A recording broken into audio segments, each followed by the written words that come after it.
Welcome to Serve News. This week in Canada, we have twitchy Chrystia Freeland derailing her own press conference. Good afternoon, everyone. Good afternoon. My name is Phil Ryan. I'm the president of Donovan Homes. And then we have Jagmeet Singh realizing him and his policies are forcing provinces to take matters into their own hands. And what the Liberals have done has been to sow division with their plan.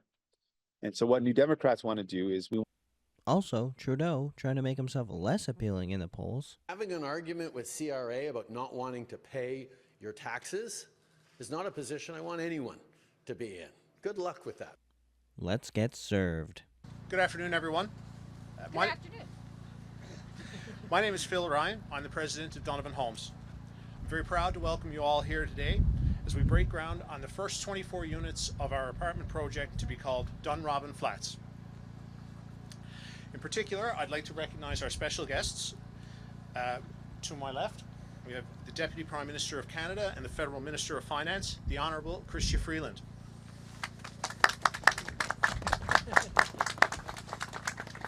Looks like they're doing this press Member of conference in a Parliament for St. hurricane. John South, Mount Pearl, and Federal Minister of Labour and Seniors, the Honourable Seamus O'Regan. I believe Mayor Dave Aker is going to be joining us in a moment. MHA Lucy Stoyles, the member of the House of Assembly from Mount Pearl North. I also want to mention MP Joanne Thompson is here as well. I also briefly want to mention our supporting cast in attendance here today, from our financial supporters with CMHC, Green Birch Capital, and TD Bank. Some of our design partners are in attendance, suppliers, even our office staff is here on what's Administrative Professionals Day. So sorry about the cold, we'll do lunch on Friday. I also want to recognize John Ryan, who's tirelessly led our company for 30 years. And last but not least, I want to welcome the wonderful group of tradespeople that make up the Donovan Homes family.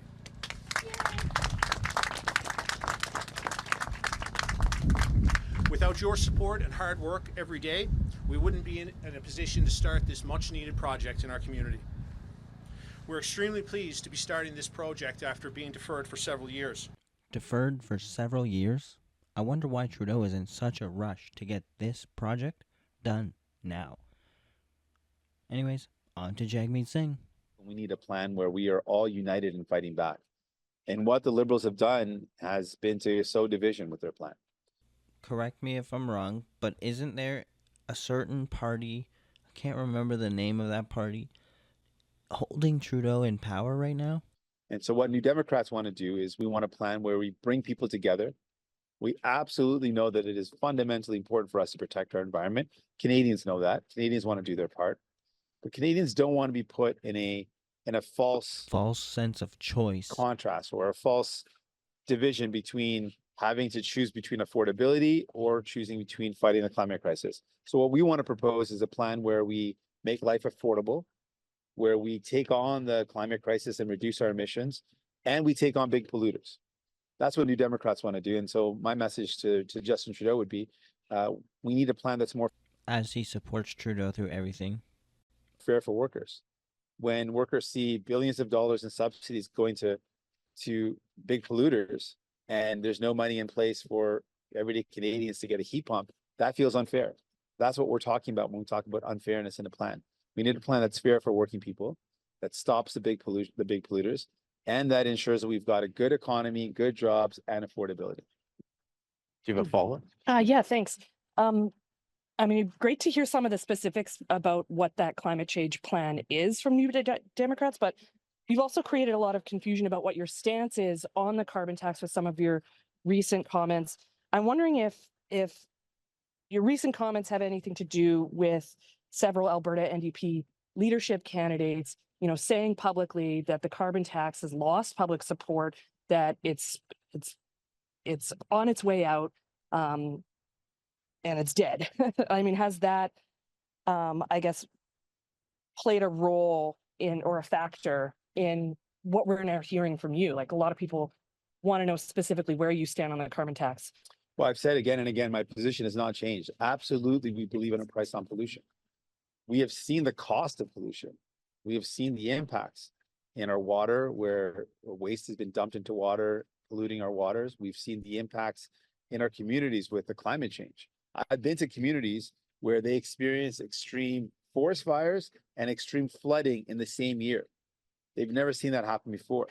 I've been to communities where people evacuated from their homes to the capital city and then had to be evacuated from the capital city. That happened in Northwest Territories.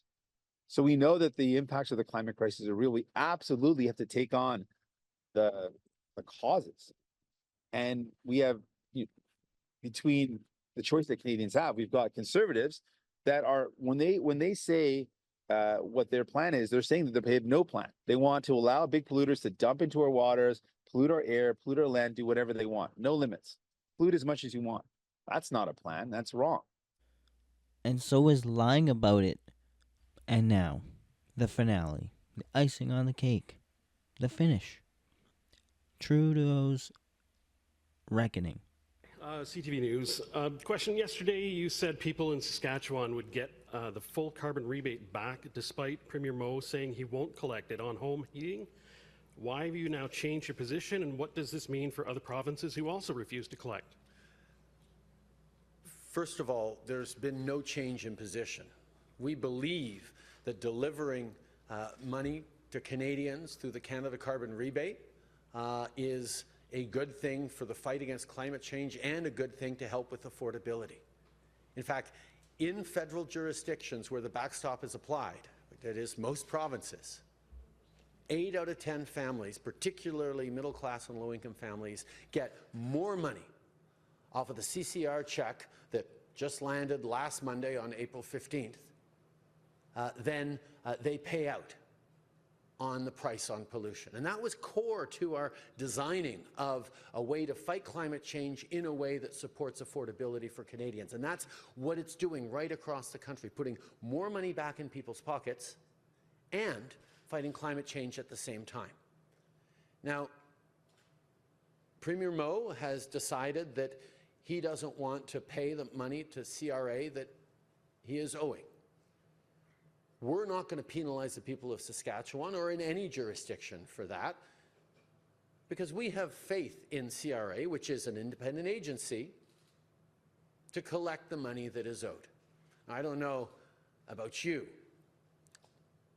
but having an argument with CRA about not wanting to pay your taxes is not a position I want anyone to be in.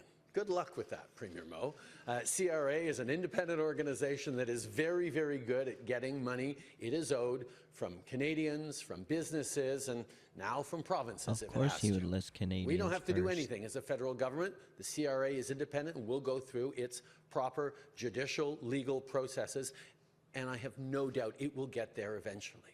In the meantime, Premier Moe's ideological opposition to fighting climate change and putting more money in the pockets of Saskatchewan families shouldn't punish those Saskatchewan families. So we will continue to step up with $1,800 this year for a family of 4 in Saskatchewan with the Canada Carbon Rebate, which again is more than the average family pays on the extra price on pollution that continues to apply.